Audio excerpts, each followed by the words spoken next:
Hello दोस्तों, BEd with Snehu Anjali channel में आपका स्वागत है। आज हम लोग कोर्स 9 असेसमेंट फॉर लर्निंग के यूनिट 5 से एक क्वेश्चन को पढ़ेंगे। ये जो क्वेश्चन है वो एग्ज़ाम से रिलेटेड है और बीएड सेकेंड ईयर में जो कोर्स 9 है उसमें एक क्वेश्चन मैथ का पूछता ही है। तो चलिए स्टार्ट करते हैं। तो जो आज का क्वेश्चन है वो है 8 विद्यार्थियों द्वारा संख्यांकी में प्राप्त अंक दिए गए हैं, इसका समानांतर माध्य यानी कि अर्थमेटिक मीन हमें ज्ञात करना है, जिसमें हमारा यहाँ प्राप्तांक दिया हुआ है, छात्रों की संख्या दी हुई है।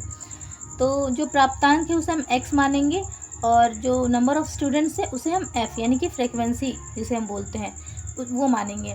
और ये जो क्वेश्चन है वो हम 3 तरीके से सॉल्व करेंगे। पहला जो है प्रत्यक्ष विधि जिसे हम डायरेक्ट मेथड भी कहते हैं, दूसरा जो है वो हमारा लघु विधि जिसे हम शॉर्टकट मेथड कहते हैं, तीसरी विधि जिसे हम डेविएशन मेथड कहते हैं।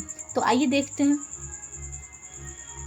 तो सबसे पहले हम इस तरह का एक बॉक्स बनाएंगे जिसमें हम x, f और f इंटू एक्स का वैल्यू पुट करेंगे।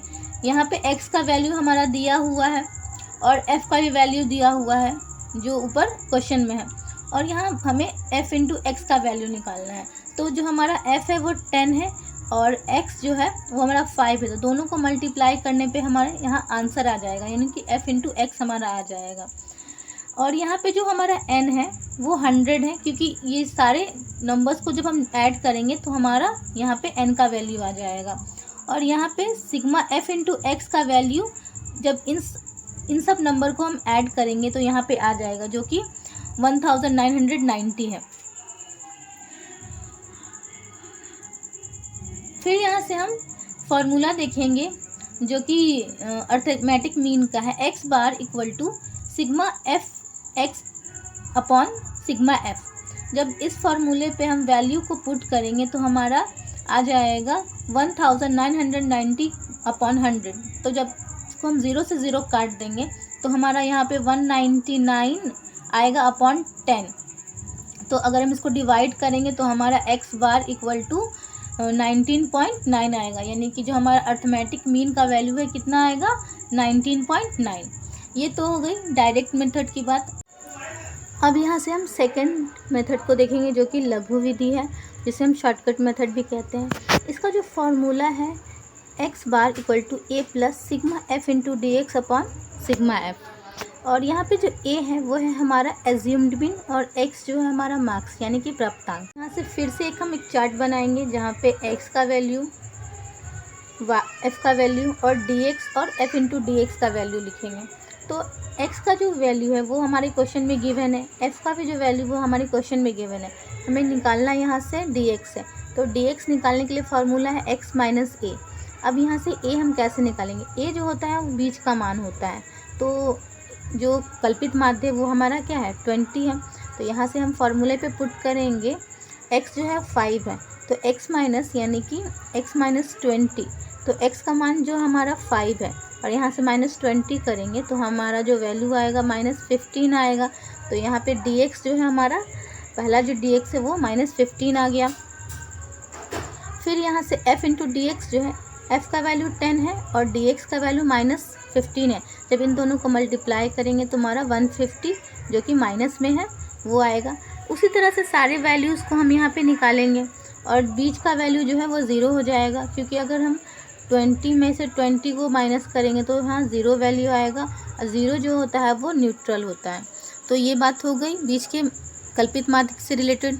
अब यहाँ से हम जो भी वैल्यूज़ को पुट करेंगे, यहाँ पे जो है वो वैल्यूज़ पॉजिटिव में आ रही है यानी कि प्लस में आ रहे हैं और ऊपर जो वैल्यू है वो नेगेटिव में आ रहे हैं। तो यहाँ से हम sigma f into D x का वैल्यू निकालेंगे। तो ऊपर वाले वैल्यू को जब हम जोड़ेंगे तो 380 आएगा माइनस में, और नीचे वाले जो वैल्यू को हम जोड़ेंगे तो 370 आएगा। जब इन दोनों को माइनस करेंगे तो माइनस 10 हमारा यहाँ पे वैल्यू आ जाएगा। तो यहाँ पे जो हमारा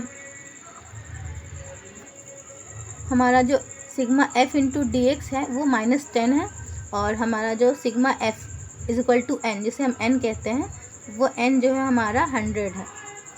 फिर यहाँ से हम फार्मूला पे पुट करेंगे। तो फार्मूला पे जब हम वैल्यूज़ को पुट करेंगे तो यहाँ पे a जो है हमारा 20 है, sigma f into D x जो है वो हमारा माइनस 10 है और सिग्मा f जिसे हम n भी कहते हैं वो हमारा 100 है। फिर यहाँ से हम देखेंगे कि जो 20 है, जो हमारा कल्पित माध्य है, वो जब हम पुट करेंगे वैल्यू, तो प्लस माइनस का जब हम इक्वेशन देखेंगे तो यहाँ पे माइनस हो जाएगा। तो जब माइनस होगा तो 10 को जब हम 100 से डिवाइड करेंगे तो यहाँ पे हमारा 0.1 वैल्यू आएगा।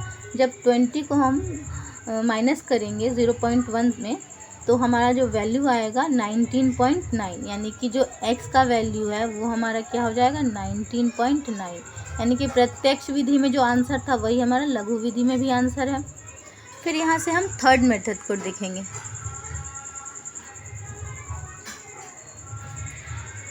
थर्ड मेथड जो है वो डेविएशन मेथड है।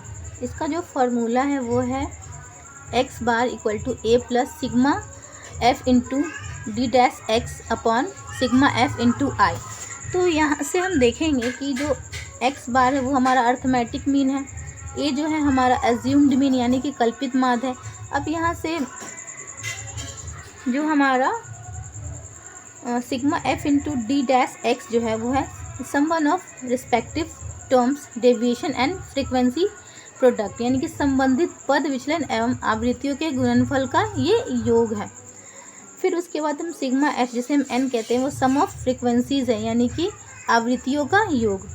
i जो है हमारा क्लास एक्सटेंशन यानी कि जिसे हम वर्ग विस्तार कहते हैं।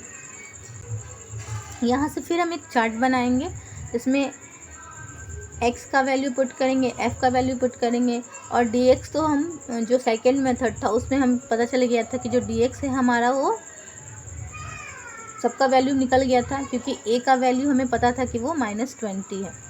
तो इससे हम सबका वैल्यू पहले ही जान चुके थे। अब यहाँ से हमें डी डैश एक्स का वैल्यू निकालना था, जो निकालने के लिए हमें क्या करना होता था dx अपॉन आई। तो यहाँ पे dx का तो वैल्यू हमें पता है, i का वैल्यू हम कैसे जानेंगे, जो कि क्लास एक्सटेंशन है। तो यहाँ पे आप देख रहे हैं कि जो x है, जितना भी x का वैल्यू है उसमें सब में 5 का गैपिंग है, यानी कि 5 का इंटरवल है। तो इसलिए i हमारा क्या हो जाएगा, वो 5 हो जाएगा। उसी तरह से फिर हम f into D dash x निकालेंगे। तो यहाँ सब का वैल्यू जब निकल जाएगा, अब यहाँ पे हम डी डैश एक्स का वैल्यू जो निकालने के लिए क्या करेंगे, डी एक्स अपॉन आई। तो इसका जो हम वैल्यू पुट करेंगे तो जो हमारा डी एक्स है -15, डी एक्स का जो वैल्यू है वो क्या है -15, और यहाँ से है जो हमारा आई है वो 5 है। जब इसको हम डिवाइड करेंगे तो यहाँ पे -3 हमारा आ गया डी डैश एक्स। फिर यहाँ से हम f into D dash x वो कैसे निकालेंगे, तो यहाँ पे जो है f का वैल्यू 10 दिया हुआ है और हमारा जो है डी डैश एक्स का वैल्यू -3 है। जब इन दोनों को हम मल्टीप्लाई करेंगे तो -30 हमारा आएगा। उसी तरह से हम सारे वैल्यूज़ को निकालेंगे। ऊपर के जो वैल्यू है वो नेगेटिव में आएंगे और नीचे के जो वैल्यूज़ हैं वो पॉजिटिव में आएंगे, क्योंकि जो हमारा dx है वो सबका वैरी कर रहा है, कुछ पॉजिटिव में है कुछ नेगेटिव में। तो इसलिए जो ऊपर वाले हैं वो नेगेटिव में आए तो उनका वैल्यू नेगेटिव में आया, जो नीचे वालों का पॉजिटिव में आया है तो इसलिए नीचे वाले का वैल्यू जो है वो पॉजिटिव में है। तो यहाँ से हमें तो पता है कि जो n का वैल्यू वो क्या है 100 है। अब यहाँ से हम निकालेंगे कि sigma f into D dash X जो है वो क्या है, तो वो -2 है।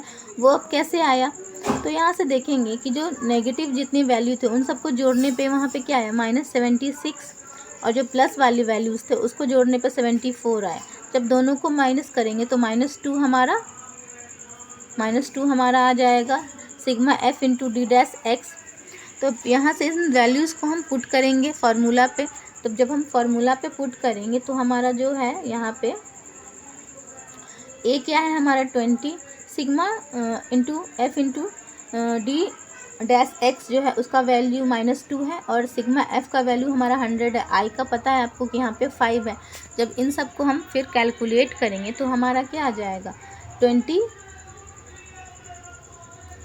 -10 अपॉन 100। तो यहाँ आपको पता ही है कि जब इन दोनों को काटेंगे तो हमारा क्या आ जाएगा 0.1। फिर यहाँ से जब हम 20 में से 0.1 को माइनस करेंगे तो हमारा वैल्यू आ जाएगा 19.9, यानी कि तीनों मेथड से हमारा सेम आंसर आया 19.9। तो होप आपको ये जो क्वेश्चन है वो समझ में आया हो। तो होप आपको मेरा वीडियो अच्छा लगा हो तो प्लीज़ लाइक एंड सब्सक्राइब करें। अगर कुछ कमी हो वीडियो में या फिर जो बताने का तरीका हो उसमें कुछ और इम्प्रूवमेंट चाहिए तो प्लीज़ मुझे सजेस्ट करें, तो प्लीज़ कमेंट करें। Thank you so much.